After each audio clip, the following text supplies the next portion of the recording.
भारत ने आखिरकार ऐसा क्या किया है कि पाकिस्तान ने कहा है कि हमें घसीटना बंद कर दीजिए। जानेंगे क्या है मामला। तो वहीं दूसरी तरफ डॉक्टर एस जयशंकर का एक वीडियो बहुत ज़्यादा पाकिस्तान पर वायरल क्यों हो रहा है। जियोपॉलिटिक्स में बहुत कुछ चल रहा है, हमेशा की तरह जानने को मिलेगा बहुत कुछ। आइए जानते हैं इन खबरों को विस्तार से। पाकिस्तान के कब्जे वाले कश्मीर पर भारत के रक्षा मंत्री राजनाथ सिंह और विदेश मंत्री एस जयशंकर के बयानों के बाद पाकिस्तान बौखलाहट में आ गया है। पाकिस्तान के विदेश विभाग ने शुक्रवार को एक बयान जारी करके भारतीय नेताओं के बयानों को भड़काऊ बताया है और कहा है कि उसके कब्जे वाले जम्मू कश्मीर पर बयानों से चिंताजनक वृद्धि हुई है। पाकिस्तानी मीडिया पोर्टल डॉन की रिपोर्ट के अनुसार इस्लामाबाद में पाकिस्तानी विदेश विभाग के प्रवक्ता मुमताज जहरा बलोच ने कहा है कि हम आज़ाद जम्मू कश्मीर पर अनुचित दावे करने वाले भारतीय नेताओं के भड़काऊ बयानों में चिंताजनक वृद्धि देख रहे हैं। उन्होंने कहा कि पाकिस्तान इन दावों को खारिज करता है। हालांकि पाकिस्तानी प्रवक्ता ने भारत के किसी नेता का न तो नाम लिया और न ही किसी विशेष बयान का जिक्र किया। भारत के रक्षा मंत्री राजनाथ सिंह ने रविवार को कहा कि भारत में हो रहे विकास को देखकर पाकिस्तान के कब्जे वाले कश्मीर के लोग खुद ही भारत में शामिल होने की मांग करेंगे। राजनाथ सिंह सिलीगुड़ी में एक चुनावी रैली को संबोधित कर रहे थे। उन्होंने कहा कि पीओके हमारा था और आगे भी रहेगा। उन्होंने ये भी कहा कि भारत के रक्षा क्षेत्र में बड़ी प्रगति कर रहा है। देश जो कभी आयात करता था आज रक्षा उपकरण के निर्यातक के रूप में बदल रहा है। हाल ही में भारत ने फिलीपींस को ब्रह्मोस मिसाइल भी सौंपी है। सिर्फ राजनाथ सिंह ने ही नहीं बल्कि डॉक्टर एस जयशंकर ने भी पीओके पर दावा किया। इस महीने के शुरुआत में ही भारत के विदेश मंत्री एस जयशंकर ने एक बयान में पीओके को लेकर भारत के दावे को दोहराया था। 4 अप्रैल को मीडिया से बात करते हुए जयशंकर ने कहा कि हम कभी भी ये स्वीकार नहीं करेंगे कि पाकिस्तान अधिकृत कश्मीर भारत का अभिन्न अंग नहीं है। जब पाकिस्तान की बात होती है तो मुख्य मुद्दा आतंकवाद है। आतंकवाद को लेकर एक पार्टी और सरकार के रूप में हम बेहद स्पष्ट हैं। हम इसे नजरअंदाज नहीं करेंगे। जब आतंकवाद होगा तो दूसरी ओर देखने के बजाय हम इससे निपटेंगे और इसका जवाब देंगे। भारतीय नेताओं के बयानों के बाद पाकिस्तानी प्रवक्ता ने कहा कि अति राष्ट्रवाद से प्रेरित ये भड़काऊ बयानबाजी क्षेत्रीय शांति और संवेदनशीलता के लिए गंभीर खतरा पैदा करती है। उन्होंने आगे कहा कि भारतीय राजनेता चुनावी उद्देश्यों के लिए भारत के लोकप्रिय पब्लिक डिस्कोर्स में पाकिस्तान को घसीटना बंद करें। पाकिस्तानी प्रवक्ता ने जम्मू कश्मीर पर अपना पुराना प्रोपेगेंडा फिर से दोहराया और कहा कि आज भी अंतर्राष्ट्रीय मान्यता प्राप्त ये एक विवादित क्षेत्र बना हुआ है। अब स्क्रीन पर एक वीडियो देख सकते हैं आप। जानते थे पहले कि हमारे फॉरेन पॉलिसी में बहुत कंटिन्यूटी। मैं इनको साफ साफ जवाब देता हूँ, हाँ 50% कंटिन्यूटी बट 50% चेंज भी है।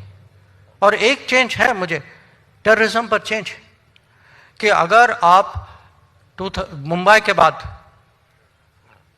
आप में से एक भी व्यक्ति, I would like to see one person who feels that we should not have responded to Mumbai. Everybody in the country felt it.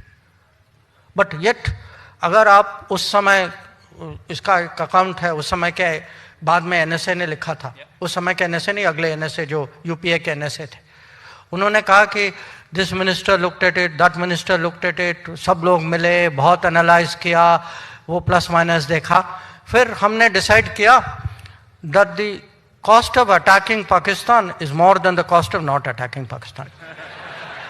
तो बहुत मंथन किया और कुछ नहीं निकला उसके बाद।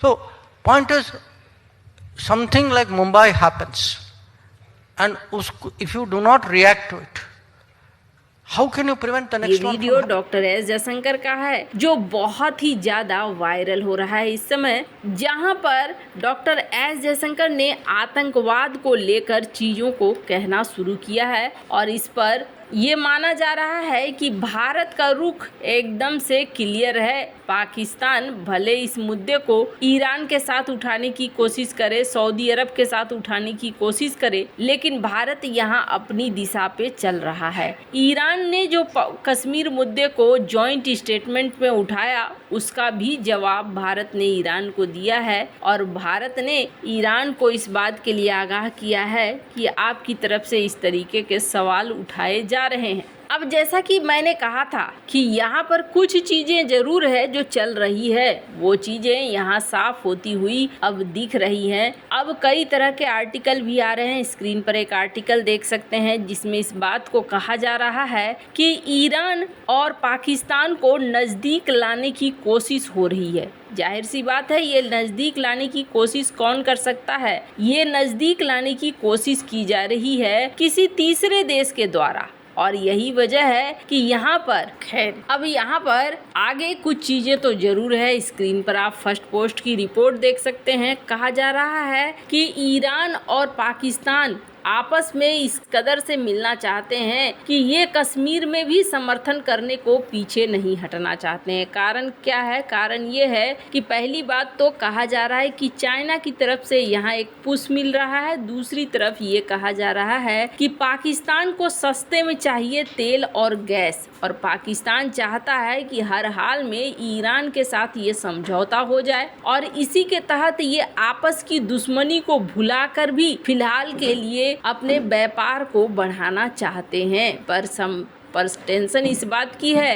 कि यहाँ ये मामला इतनी आसानी से हल होने वालों में से नहीं आता है। और जहाँ तक नाम का बात है तो वहाँ द प्रिंट का एक आर्टिकल देख सकते हैं जिसमें ये कहा जा रहा है कि भारत के इंडियन मिशन पर अटैक मामले में एक को गिरफ्तार किया गया, और जिस शख्स को गिरफ्तार किया गया है उसके लिंक बताए जा रहे हैं पाकिस्तान के साथ। यानी भारत विरोधी चीजों में कहीं ना कहीं शामिल होता हुआ भी दिख रहा है पाकिस्तान। और इसी को लेकर डॉक्टर एस जयशंकर के बयान है। ऐसा नहीं है कि ये जो अभी हाल फिलहाल में राजनाथ सिंह के द्वारा या डॉक्टर एस जयशंकर के द्वारा बयान दिया गया है, ये बयान आधी अधूरी चीजें नहीं है, बल्कि सच्चाई ये है कि कहीं न कहीं पाकिस्तान इस तरीके की चीज़ों में इन्वॉल्व रहता है, और यही वजह है कि इसका नाम बार बार यहाँ उछाला जा रहा है। जहाँ तक रिश्ते की बात है तो एक चीज़ देखने को मिल रही है कि किस तरीके से पाकिस्तान के लोग भारत की स्वास्थ्य सुविधाओं का भी फायदा उठा रहे हैं। स्क्रीन पर एक आर्टिकल देखिए। पाकिस्तान में जन्मी इस महिला का ऑपरेशन भारत में किया गया और एक भारतीय हार्ट लगाया गया चेन्नई के MGM हेल्थ केयर में। और ये देखने को मिल रहा है कि भारत और पाकिस्तान के रिश्ते अगर अच्छे होते तो पाकिस्तान को और भी ज़्यादा फायदा होता, पर ऐसा लगता नहीं है कि निकट भविष्य में चीज़ें ठीक होने वाली हैं। वैसे आपको क्या लगता है? इन सब मामले में आपकी क्या राय है? कमेंट कर जरूर बताएं। जल्द मिलते हैं अगली वीडियो में नई खबर के साथ।